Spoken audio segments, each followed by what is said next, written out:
हमारी तो कोशिश रही, जम्मू प्रेस क्लब तो बाय एंड लार्ज आप देखिए तो ये जब बनाया गया या जो ये आप देख रहे हैं, दिस इज़ द ओनली जो अभी भी लगता है कि रजिस्टर्ड एंड रिकग्नाइज बॉडी है। लेकिन प्रेस क्लब का अगर हम बाय एंड लार्ज रोल देखें तो जो प्रेस क्लब में जो जो हमारे वर्किंग जर्नलिस्ट हैं उनको किस तरह से फेलिसिटेट करें, किस तरीके से उनकी वो उसमें देखें। ओवरऑल तो मैनेजमेंट और फैकल्टी मतलब कि जो ओनर्स हैं, जैसे बात करें चाहे वो पोर्टल्स के हैं, चाहे वो प्रिंट हाउसेस है, इलेक्ट्रॉनिक हाउसेस हैं, बाय एंड लार्ज तो जो मैनेजमेंट है उनका काम रहता है। लेकिन हमारा एक प्रयास रहा कि जो भी कोई टाइम टू टाइम गवर्नमेंट्स रही हैं, हमने बार बार कहा कि जैसे हमारा वर्किंग जर्नलिस्ट है उसकी इंश्योरेंस की अगर हम बात करें उसकी बात कही, और जब बाहरी राज्यों में अगर उनका कोई प्रेस एनक्लेव है तो यहाँ पर भी होना चाहिए। उसके अलावा अगर वाइल ऑन ड्यूटी, जैसे हमारे कई जर्नलिस्ट भाइयों ने अपनी शहादतें दे दी in the line of service. माननीय स्वर्गीय अशोक सोडी जी एक एग्जाम्पल रहे हैं। कितने हमारे जर्नलिस्ट हैं जिनको बुलेट इंजरीज आई फिदाइन हमले कवर करते हुए। तो हमने कहा कि जम्मू कश्मीर में हमारे वर्किंग जर्नलिस्टों के लिए एक प्रावधान ऐसे होने चाहिए ताकि उनको फेलिसिटेट किया जा सके। हमें भी अब उसमें still I am also a journalist, पत्रकार ही रहता है, तो हमें लगता है कि उस एक प्रयास, एक ओपनिंग तो हुई थी, लेकिन उसके बाद जो डेमोक्रेटिक सेटअप है वो फिर से नहीं आ पाया, तो वो कहीं ना कहीं पाइपलाइन में है। और उम्मीद है कि जब भी कोई सरकार आती है तो इसका संज्ञान ज़रूर ले कि कम से कम जो हमारा वर्किंग जर्नलिस्ट है इतनी ऑड कंडीशंस में, और जो यहाँ पे कंडीशंस हैं पूरे देश में नहीं होंगी, नॉर्थ ईस्ट में कहीं होंगी या जहाँ पे नक्सलाइट्स का कहीं प्रेजेंस है वहाँ होंगी, तो मुझे लगता है कि सरकार को इसका संज्ञान लेना चाहिए। और बतौर जर्नलिस्ट जब भी हमें मौका मिला हमने इन चीज़ों की पेशकश कंसर्न जो डेलीगेशन, कंसर्न जो सरकारें रही उन तक रखा है। ज़रूर सर, आपने बात की पोर्टल्स की। अगर हम पोर्टल्स में जितने भी लोग काम करते हैं, एक चीज़ तो आपने साफ कर दी कि कुछ लोग जो हैं अपने कुछ काम या कुछ ऐसे 2 नंबर के काम को छुपाने के लिए जो है, पर्दादारी करने के लिए जो है, इस राह पे निकल आए हैं कि हम भी जर्नलिस्ट बन जाएं। जो लोग अपना काम सही तरीके से कर रहे हैं, जो ग्राउंड पे वर्क करते हैं, जो रोज़ घर से निकलते हैं कि हमने पब्लिक वेलफेयर के लिए काम करने हैं, पब्लिक की आवाज़ बनना है, एक माध्यम बनना है, एक ब्रिज का काम करना है, क्या उन लोगों को प्रेस क्लब जम्मू जो है जर्नलिस्ट मानता है, या उनके लिए भी कोई आगे आने वाले समय में जो है प्रेस क्लब जम्मू से जुड़ने के कोई आसार नज़र आते हैं? 2 चीज़ें हैं कि हर इंस्टीट्यूशन के अपने लॉज बाय लॉज होते हैं, अपने नॉर्म्स होते हैं। और जैसे आप जैसे प्रेस क्लब की बात कर रहे हैं, एक्रेडिशन एक इशू था। एक्रेडिशन के लिए एक टाइम बाउंड वो रहता है कि आपको इतनी देर के लिए एक्टिवली वर्किंग जर्नलिज्म में काम जो है वो करना पड़ेगा। और उसी तरह से प्रेस क्लब में भी ऐसे लॉज बाय लॉज हैं कि आपको कुछ समय के लिए रेगुलर वर्किंग में रहना होगा। उसके बाद प्रेस क्लब की जो कमेटी है वो एक सब कमेटी भी दायर करती है या वो खुद भी इसका संज्ञान ले सकती है कि अगर उनको लगे, देखिए 2 चीज़ें हैं। एक है कि यहाँ पे 700 से ज़्यादा अखबारें जो हैं they are registered and accredited with the information department. आप मुझे बताइए कि वो 700 अखबारें आपने पढ़ी हैं?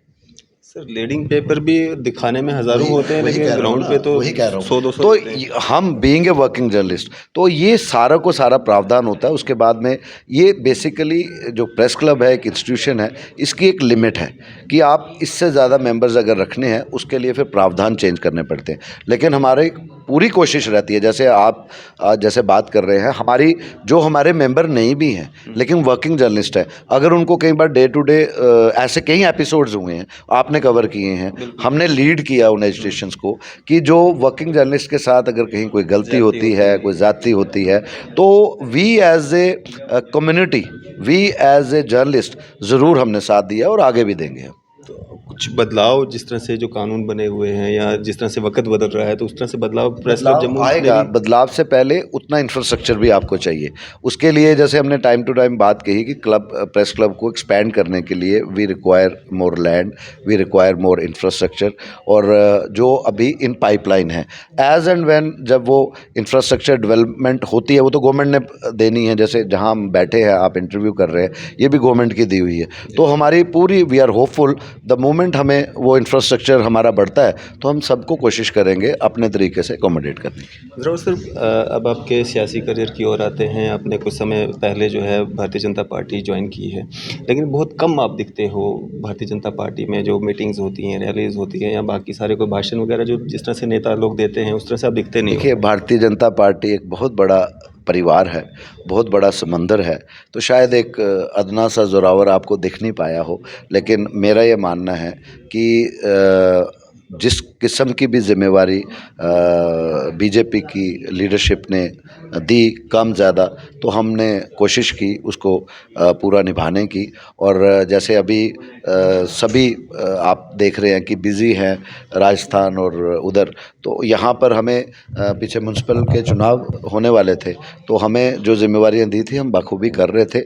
शायद ये फ़र्क होगा कि बड़ी रैलीज़ में आपकी नज़र मेरे पे नहीं पड़ी होगी, लेकिन जहाँ जहाँ हमें कोई जिम्मेवारी एक कार्यकर्ता के रूप में, एज़ यू योरसेल्फ टोल्ड कि अभी 6 महीने मुझे हुए हैं एक राजनीतिक दल में, एक सियासी ग्राउंड में, तो एक still I am a new in that, सीखने की कोशिश कर रहे हैं। जब पत्रकारिता में भी आए थे 20 साल पहले, तो पहले सीखा कुछ साल, उसके बाद आहिस्ता आहिस्ता आप जैसे भाइयों ने हमें नवाजा as a senior journalist, as a बड़ा भाई, तो उसके लिए मेहनत और थोड़ा टाइम भी चाहिए और काम भी करना है। तो मुझे लगता है कि यहाँ पर भी आहिस्ता आहिस्ता जैसे जैसे काम सीखेंगे, काम करेंगे, तो still I feel I am just a new as a student of political science. तो उसके लिए जो जैसा भी पार्टी आदेश देती है हम काम करते हैं। Sir, as a leader Bharatiya Janata party 5 अगस्त 2019 के बाद जम्मू को क्या मिला?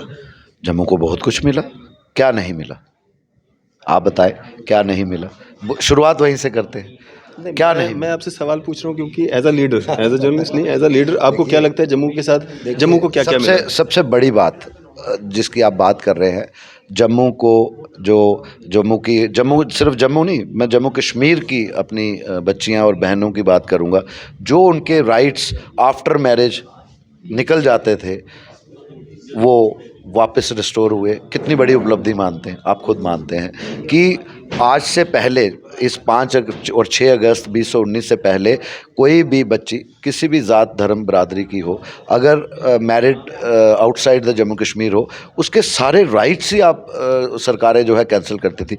मैं समझता हूँ बहुत बड़ी उपलब्धि है हमारी मातृशक्ति के लिए, हमारी बहनों के लिए। वो आज उनको लगता है कि 70 साल में जो राइट्स उनको दे नहीं पाए, वो प्राइम मिनिस्टर माननीय मोदी जी और हमारे गृह मंत्री माननीय अमित शाह जी द्वारा, और हमारी जो पार्लियामेंट है, जो highest institution, highest temple of democracy है, उसने दिया।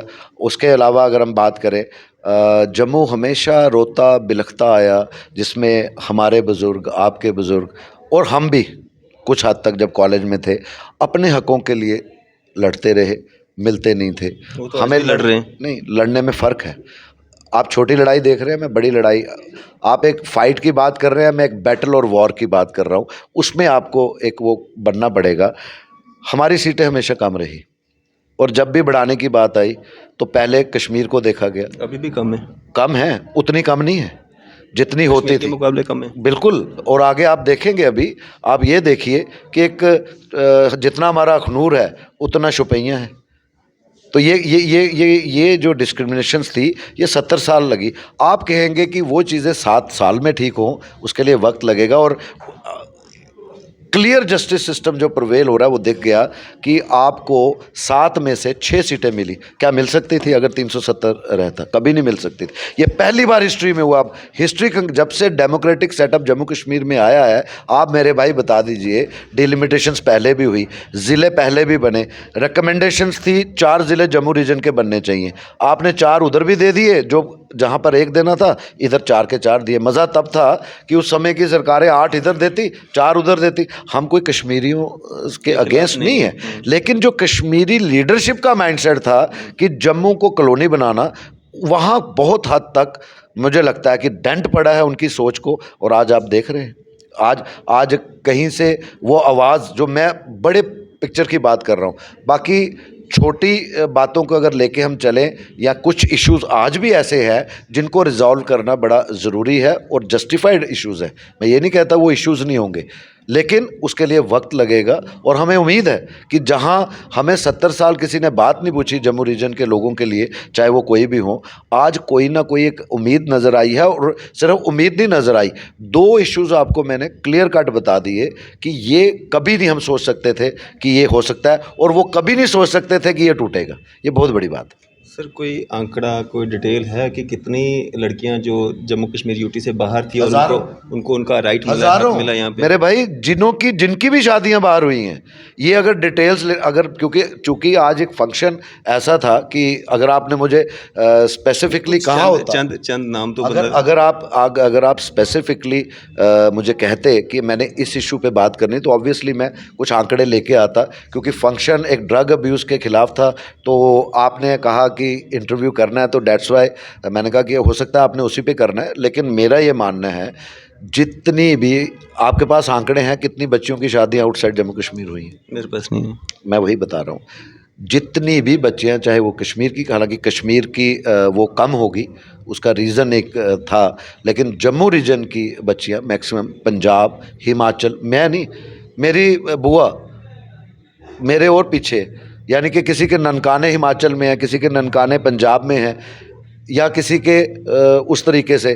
तो ये जो Delhi most and by large Delhi, आपका पंजाब और चंडीगढ़ और आपका हिमाचल, तो बहुत है, आप सोच भी नहीं सकते हो। क्योंकि हम अपने बचपन से सुनते आते थे, तो उनके जो राइट्स जो ख़त्म हुए आहिस्ता आहिस्ता, आज भी आप देखिए कि कितने होंगे। और ये मत कहिए अरफाज साहब कि कितनों को रिस्टोर हुए, ये देखिए कि कितनों की शादियां बाहर होनी है, उनका तो कटेगा ही नहीं ना। आप तो ये पूछ रहे हैं कि कितनों के आंकड़े हैं, मैं ये कहता हूं कि आने वाले फ्यूचर में जितनी भी बच्चियां हैं हमारी जम्मू कश्मीर में जो पैदा होंगी, तो अगर वो कहीं बाहर मैरिज करती हैं, उनका राइट नहीं कटेगा। ये बहुत बड़ी उपलब्धि है। मैं इसलिए पूछ रहा था कि एक होता है कि राइट मिलेगा, एक होता है मिला। देखिए, राइट तो मिला, जो अभी बाहर थी उनको तो राइट मिला, वापस आया। और जो अभी बड़ी हो रही हैं या बाहर सेटल होने का उनकी सोच है, उनका राइट कटेगा नहीं। ये अपने आप में बहुत बड़ी उपलब्धि है। ज़रूर जी, अगर बात करें हम आम जनता की, लोगों की, एक आपस में जो चर्चा रहती है ना, कोई 2 लोग बैठे हैं, 4 लोग बैठे हैं, आपस में बात करते हैं, लोगों में एक धारणा सी बनी हुई है कि भारतीय जनता पार्टी जो है डिक्टेटरशिप कर रही है, लोगों को डरा करके जो है यहाँ पे राज कर रही है। अगर हम बात करें, अभी प्रेस क्लब में हम बैठे हुए हैं, इसके आसपास में धारा 144 लगाई हुई है। लोगों ने अगर कोई प्रोटेस्ट करना है, कोई अपनी बात रखनी है, मीडिया के पास जाना है, तो कहाँ जाएंगे? क्या वजह है कि यहाँ पे धारा 144 लगी है? और आपने क्या कभी किसी को पूछा कि कौन से ऑर्डर के तहत जो है धारा 144 लगाई गई है? आप मुझे लग रहा है कि अरफाज साहब आज सारे क्वेश्चन एक ही बार पूछ लेंगे, लेकिन इसका जवाब मैं खुद दूंगा। ये गवर्नमेंट ने नहीं लगाई है 144, ये प्रेस क्लब ने रिक्वेस्ट की थी उस समय के डिवीजनल कमिश्नर को कि हमारी फंक्शनिंग ख़राब हो रही है, ये धरने का अड्डा बना दिया। आप मुझे बताएं, ये प्रेस क्लब है, कोई एक हम कहते थे कि आप उनको एक डिसाइड कर दीजिए, जैसे कोई प्रॉपर एरिया। एक वक्त था पुराने शहर में जब डिवीजनल कमिश्नर के ऑफिस के बाहर धरने दिए जाते थे। अब डीसी ऑफिस चूंकि रेजिडेंसी रोड पे है, कंजेशन है, वहाँ तक पहुँच नहीं सकते। अब डिवीजनल कमिश्नर ऑफिस वहाँ है, they could have gone there, register there protest. और क्या अगर ये प्रोटेस्ट वहाँ करें तो जर्नलिस्ट वहाँ कवर करने नहीं जाएगा? आप बॉर्डर तक जाते हैं, आप कठुआ तक जाते हैं, रजौरी पुंछ तक जाते हैं। ये जो प्रेस क्लब के बाहर की बात कर रहे हैं, यहाँ 144 नहीं है, बट यहाँ क्लियर कट ये रोक लगाई गई है कि आप यहाँ पे डिमॉन्स्ट्रेट नहीं करेंगे। उसका रीज़न है, जो प्रेस क्लब का मेंबर है, ज़रूरी नहीं है। देखिए, प्रेस क्लब में जो 2 प्रावधान और हैं, जिसमें हमारे बिजनेस हाउसेस, हमारे डॉक्टर्स, हमारे प्रोफेसर्स, वाइस चांसलर्स या नेशनल स्पोर्ट्स पर्सन, वो भी मेंबर हैं, but they are not journalist. They don't have a journalist category, but they have a associate and corporate category. कल को उनकी फैमिलीज या कोई आ रही है यहाँ, ऑलरेडी आप देख रहे हैं पार्किंग हमारे पास कितनी लिमिटेड है, और अगर यहाँ 50-100 लोग प्रोटेस्ट करेंगे तो हमारी फंक्शनिंग ख़राब होती है। हाँ, डिक्टेटरशिप, आपके एक ही सवाल में 2 सवाल थे, ये तो मैंने क्लियर किया कि ये इसमें गवर्नमेंट का कोई रोल नहीं है, ये जर्नलिस्टों की ही वो एक सेंसिटिव इशू। एक चीज़ और है ना सर, यहाँ पे प्रेस क्लब के आसपास पे आप नहीं करने देते हो, अच्छी बात है, लेकिन प्रेस क्लब के बाहर भी नहीं करने देते हो कहीं पे। अगर हमने पीछे डीआईसी वाली साइड कहीं पे ऐसा प्रोटेस्ट तो अलग चीज़ है। इंटरव्यू अगर करते हैं किसी का, 2 लोग या 4 लोग आ जाते हैं, इंटरव्यू देना है उन्होंने, वो इंटरव्यू नहीं करने दिया जाता है, उसमें पुलिस आ जाती है, भाई आप यहाँ से हट जाओ, यहाँ पे धारा 144। उसमें बीजेपी का कोई रोल नहीं है, ये एडमिनिस्ट्रेटिव सेटअप ने देखना है, कंसर्न डिस्ट्रिक्ट मजिस्ट्रेट या डिप्टी कमिश्नर ने या एसएसपी ने ऑफ द डिस्ट्रिक्ट देखना है कि उनके लिए किसी एक के करने से किसी बाकियों का प्रॉब्लम ना हो। That is not by BJP मेरे भाई, that is by the administration. नहीं, लोग कहते हैं, मैं तो नहीं कह रहा हूँ। तो भाई लोगों को आपको समझाना चाहिए। वो मेरा काम नहीं है, वो आपका काम है। मैं तभी कह रहा हूँ ना, वो पढ़े लिखे लोग कम हैं कि जिनको ये नहीं पता कि डीएम का ऑर्डर बीजेपी ने नहीं करना, एक एसएसपी का काम किसी बीजेपी के लीडर ने नहीं करना है। हाँ, अगर आप तब बीजेपी को कसूरवार ठहराते या किसी भी पार्टी को, अगर उनकी पार्टी यहाँ पर डेमोक्रेटिक सेटअप में आई होती। Still everybody is in opposition and यहाँ पे एलजी प्रशासन है। मैं समझता हूँ कि कुछ लोगों का, और इसमें कई लोगों का ये भी है कि कोशिश करो कि एक प्रोपोगेशन, एक गलत नरेटिव सेट करो ताकि लोगों के माइंडसेट में आए। तो मुझे नहीं लगता कि ये उसमें कोई डिक्टेटरशिप है। हाँ, बात गुड गवर्नेंस की है। अगर किसी यहाँ पे जैसे मैंने कहा कि एक नरेटिव तय करने की कोशिश की कि कुछ नहीं हुआ, मैंने दो ही एग्जाम्पल काफ़ी हैं। छोटी दुख तकलीफ़ें मेरे को भी हो सकती है, आपको भी हो सकती है, जो टाइम टू टाइम हो सकता है एडमिनिस्ट्रेटिवली कुछ ऐसे डिसीजंस लिए गए जो मेरे और आपके अकॉर्डिंगली वो ठीक नहीं है या वो पब्लिक फ्रेंडली नहीं है। It can be, there can be a disagreement, but हम ये कहें कि ये ऑब्वियसली मैं ये कह रहा हूँ ये एडमिनिस्ट्रेटिव डिसीजंस है। कईयों में हम भी एग्री नहीं करते, ऑब्वियसली नहीं एग्री करते हैं, और हम बोले हैं, बार बार बोले हैं, ये हमारा राइट है बोलना। लेकिन हम ये नहीं कहेंगे कि इसके पीछे फलाने का षड्यंत्र है, हाथ है। कई बार डिसीजंस हो सकता है कि कोई ऐसा डिसीजन सरकार ने लिया हो, आपको ना पसंद आया हो, मुझे ना गवारा हुआ हो, लेकिन उसके लिए एक फंडामेंटल राइट है। और पार्टी लेवल पे भी जहाँ पे भी हमें लगता है कि इसका संज्ञान पार्टी की सीनियर लीडरशिप को देना चाहिए, हमने दिया है। 2014 में भारतीय जनता पार्टी 25 सीटों के साथ जो है जम्मू प्रोविंस की सबसे बड़ी पार्टी उभर करके सामने आई थी। अब जब भी असेंबली इलेक्शंस फिलहाल तो करवाए नहीं जा रहे हैं, जब भी होते हैं, भारतीय जनता पार्टी को आप कहाँ पे देखते हैं? नंबर वन, और उससे भी पहले इलेक्शंस में तो खैर अल्टीमेटली मेरा आपका 25 का 50 हो पाएगा, जिस तरह से कहा जाता है 50 पर। मैं बड़ा प्रैक्टिकल बात करता हूँ। अल्टीमेटली जनता जनार्दन होती है और जनता का फैसला सर माथे पे होता है। और पहले तो आ रही है जनरल इलेक्शन, इसमें कोई दो राय नहीं है। आप देखेंगे कि हम जितनी जम्मू रीजन की सीटें हैं तीनों के तीनों हम जीतेंगे और जीत रहे हैं, इसमें कोई दो राय नहीं है। और रही बात असेंबली की जब आती है या कॉरपोरेशन की आती है, देखिए हर इलेक्शन का एक अपना अपना वो है। जब आपने लोकसभा की इलेक्शन है, आपने दिल्ली में सरकार किसकी देखनी है, बिल्कुल उस पर डिपेंड करता है। कॉरपोरेशन की आएगी, आपके इलाके में कौन अच्छा ईमानदार लीडर है, पार्टी कोई भी हो, आप उसी को प्रेफर करेंगे। सेम इज़ द केस जब पंचायत की 25 सरपंच की आएगी, उसमें सेम इज़ द अलग अलग इलेक्शंस का अलग अलग इशू होगा। फिलहाल तो जनरल इलेक्शंस है, उसका मैंने बताया। तो मेरे भाई जब दूसरी इलेक्शंस आएंगी, I am here, you are here, तब आप मुझे बाकियों के रिजल्ट पूछ लेना। सर, अगर जिस तरह से सुप्रीम कोर्ट में जो मामला चल रहा था 370-35A को लेके, उसका भी जो है वो फैसला आने वाला है, कैसे देखते हैं? होपफुल है। जो भी देखिए, वहाँ एक बहुत हाईएस्ट इंस्टीट्यूशन है हमारा, जैसे इंडियन पार्लियामेंट है, ऐसे सुप्रीम कोर्ट है। तो मेरा ज़ाती तौर पे मानना है, वी आर वेरी पॉजिटिव।